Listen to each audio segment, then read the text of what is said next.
Magandang araw mga kaibigan.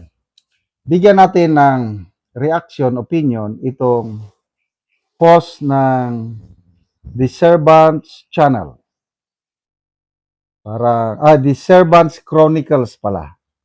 Church News, sabi dito, serve the nation, not one family. Bishop Pabilio urges senators to uphold fairness and BP impeachment trial. Broderick Padillo called on senators to ensure a fair and transparent impeachment trial against Vice President Sara Duterte, stressing that no public official is above the law.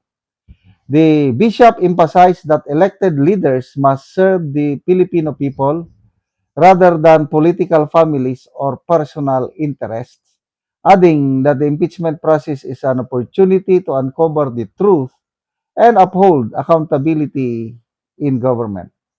Bishop Pabilio also thanked members of the House of Representatives for approving the impeachment complaint, saying it reflected the will of the people and the duty of leaders to remain answerable to the nation. So, ito na naman. Ang question is, separation of church and state. Dapat ba ang mga bishop nakikialam dito? No. That is the question. So, nagpapasalamat, Bishop Pabilio. Malaking pasalamat niya sa mga House of Representatives. 255. Sige, pasalamatan nyo. So, dito ngayon, sabi niya na dapat maging patas kayo yung mga senador. Hindi naman niya pinangalanan, kailang parang bakit sabi niya not one family? Do not serve the nation, not one family. Meron pa siyang patutsada na ang mga senador papabor lang sa mga Duterte family. Ay nako. Anong basihan ng bishop ng mga senador magsilbi lang sa isang pamilya sa Duterte? Palagay ko ano na ito? Speculation lang niya. Wala naman siyang ebidensya na ang mga senador pabor lahat sa mga Duterte. Maliban lang kung tinatanggap nila yung katotohanan na ang impeachment trial is more of a political process. Not so much na katulad sa mga regular na korte na evidence-based. Take for example, CG Corona. Kinonvict ng 21 senators ang late Chief Justice. Based ba sa evidence? Oh, I don't think so. Kasi, ang Sandigan Bayan, naglabas ng desisyon exonerating o pinapawala mong basta walang kasalanan si Chief Justice Renato Corona. Yun ang desisyon na wala siyang ginawang mali sa kanyang salin, wala siyang unexplained wealth, malinis siya. Oh. So ano ngayon? Sina Soto, Lacson, sino ba yung mga nagdesisyon noon? With evidence? Hindi. Political pressure. That's reality sa impeachment. Kaya, ano bang tawag sa bishop? His Eminence? O hindi ko alam. Sorry na lang po, Bishop Pabilio. Dahil pagdating sa mga usaping ganito, it's more of a political inclination ang mangyayari. Katulad nung nangyari sa CG Corona case.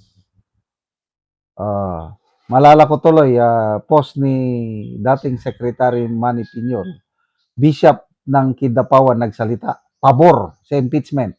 Nako, first time in history sa lugar nila, Kidapawan, that the parishioners rebuke, publicly condemn yung bishop. Sinasabi dito, will of the people daw. The bishop thanked members of the House of Representatives for approving impeachment complaint, saying it reflected the will of the people. Anong will of the people? Ilang people? Sino ang mas marami? Sa survey, ang pinakamaraming partisan group ay Duterte. I think 34% consider themselves Duterte followers. Ilan ang Maka Marcos? 15% lang. Ilan ang Maka Dilawan? 12% lang. Yung others, walang pakialam. So, will of the people, will ng mga Dilawan, will ng Marcos, mas marami ang mga Duterte. Ang mga Maka Duterte, gustong-gusto namin na matuloy ang impeachment trial. Kaya happy kami na masisimulan na ang impeachment trial. I think the impeachment court will be convened on Monday as announced by SP Cayetano. And then, once na na-convene ang court, tuloy-tuloy na yan, sana matuldukan na ang issue na ito.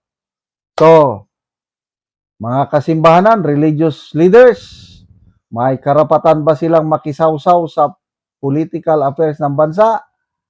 Bahala na kayo. Basta, tayo na mga citizens, tayo mga Christians, karapatan nating magsalita. Kaya ako, nag-vlog ako ng ganito kasi may nag-encourage sa akin na pastor. Pinadala niya ako ng video, teaching ng isang malaking simbahan na Christians should speak up, lalo na sa korupsyon. We must not remain silent dahil God hates corruption.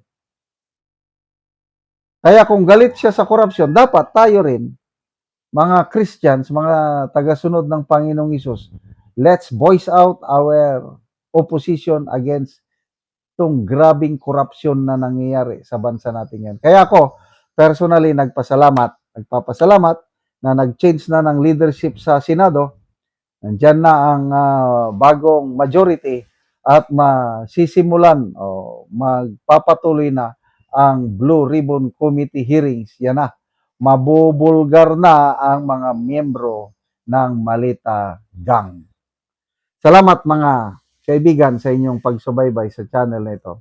Nakakatulong kayo ng malaki sa tribong talandig ng Bukidnon dahil ang income natin sa channel na ito is pantulong po sa tribo. Namimigay tayo ng libreng yero at pako para makapagpatayo sila ng mas maayos na tirahan. Panoorin niyo ang video na ito. Sa gipatindog sa balay sa tabangan na mugyero. So mo na ni ang iyang gipatindog nga balay nga pag-atopan karon. So mo na pud ni ang yero nga among gihatag nga ilang iatop karon.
Karon managid sa pag-atop ang among ginatabang nga yero. Og makita gyud nato nga nindot na gyud nga tan-awon kay nahuman na. Ano? Salamat kayo sa Ginoo nga ang nagtabang sa sin sa balay sa akong mama, nga nagpatindog na gyud kay tigulang naman gud akong mama, so ako na gyud nagpatindog sa iyang balay. Ug salamat gid kayo nga matapan na gyud ang balay ni mama. Ug wala akong pasalamatan sa ang Ginoo nga Kaya pa akong pasalamat kay yatag ra gyud niya sa kadaghayan nga panang iyang gipagandoy nga makatukod sa iyang balay. Karon ato pa na gyud. Kamay na lang gyud ang kulang ani, dingding na gyud ang kulang ani. Ang paring kamutan inaut untang maluy-an mi hatagan mi grasya kay para pa man iyang balay kag mama.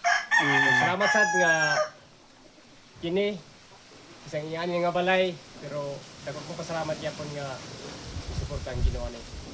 Og salamat sad sa ligan ani sa Ginoo nga yang tutok sa iyang sugat nga balay ani nga nabang sa sin nga inatunta nga atagan sa sila og maayong pangawas. So salamat kayo.